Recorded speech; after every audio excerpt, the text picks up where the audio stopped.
Welcome back नाजरीन। तहरीक अदम एतमाद पाकिस्तान में सियासी भौचाल है, इसलिए कि तकरीबन 2 दर्जन MNAs PTI के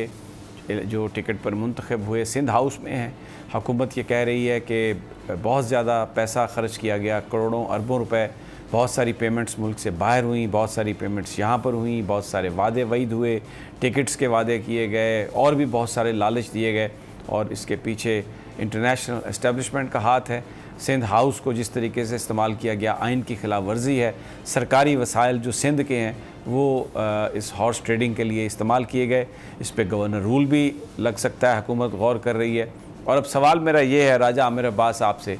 कि वज़ीर आज़म पूरे मुल्क में एमरजेंसी भी लगा सकते हैं इस सारी सूरत हाल के मद्देनज़र? देखिए, पूरे मुल्क में इमरजेंसी लगाने की जो प्रोविजन है, जिसे आर्टिकल 232 है ऑफ द कॉन्स्टिट्यूशन, वो सदर पाकिस्तान अगर ये समझते हैं कि इस मुल्क में जो है इतनी ज्यादा डिस्टर्बेंस हो गई है, इंटरनल डिस्टर्बेंस जिसको हम कहते हैं कि, और नंबर 2 उसकी एक रिक्वायरमेंट है कि ये एक इंटरनल डिस्टर्बेंस और आपकी जो इकोनॉमिक सिचुएशन है कि वो कंट्रोल से बाहर हो रही है। तो ऐसी सूरत में जिसमें सिक्योरिटी ऑफ पाकिस्तान को, ये सिक्योरिटी ऑफ पाकिस्तान का अभी जो नेशनल सिक्योरिटी पॉलिसी आई थी उसमें था कि जो इकोनॉमी की स्ट्रेंथ है वो बड़ी इंपॉर्टेंट है पाकिस्तान की सिक्योरिटी के लिए, इंटरनल और एक्सटर्नल। और उसके बाद अगर ये सिचुएशन आती है कि जी इस्लामाबाद में 2 अपोजिशन और ट्रायली बेंचेस के ये जो 27 के और 25 के बाद जलसों का कह दिया गया है, और जिस तरीके से जो सिंध हाउस में लोगों को हब्से बेजा में सिंध पुलिस आके यहाँ पे खड़ी हुई है, तो ये वो सिचुएशन डेफिनेटली अराइज कर। पहले हमने देखा कि जी पार्लियामेंट लॉजेस में अगर ऐसे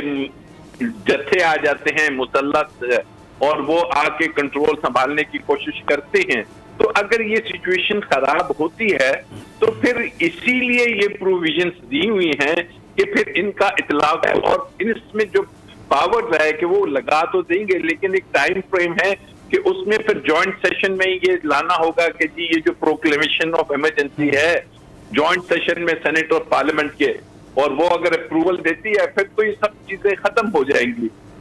इलेक्शंस कॉल होंगे। तो ये बड़े ग्रेव सिचुएशन है। अब देखना है कि इसमें अपोजिशन और हुकूमत उन दोनों को बड़ा सेंसिबल तरीके से प्ले करना है, और अगर नहीं होता तो मैं समझता हूं कि पाकिस्तान इज फर्स्ट, और उसको बचाने के लिए अगर ये इकदाम करने पड़ते हैं, करने होंगे, क्योंकि आप ये नहीं कर सकते कि जनाब इस मुल्क के आइन के साथ खिलवाड़ हो, गैर आईनी तरीके से रिजीम चेंज हो। आपने बात की, आपने देख लिया कि जब रिजीम चेंज हुई लिबिया में और जब रिजीम चेंज हुई इजिप्ट में, आपने शाम में देखा, सीरिया में देखा, तो पाकिस्तान नहीं कर सकता कि उसी पैटर्न पे हमारे मुल्क में भी बैरूनी जो हमारे आकाओं हैं उनके कहने पे, खासकर वेस्ट ने ये काम किया जिसे अब पूरी दुनिया में लोग क्रिटिसाइज कर रहे हैं। तो इस किस्म की अगर कोई चीज कोई हमारे मुल्क में शवाहिद मिले तो जरूर ये आईनी जो प्रोविजन हैं इसी मकसद के लिए हैं कि उन्हें इस्तेमाल किया जाए। सब्सक्राइब करें और बेल दबाएं ताकि कोई खबर रह न जाए।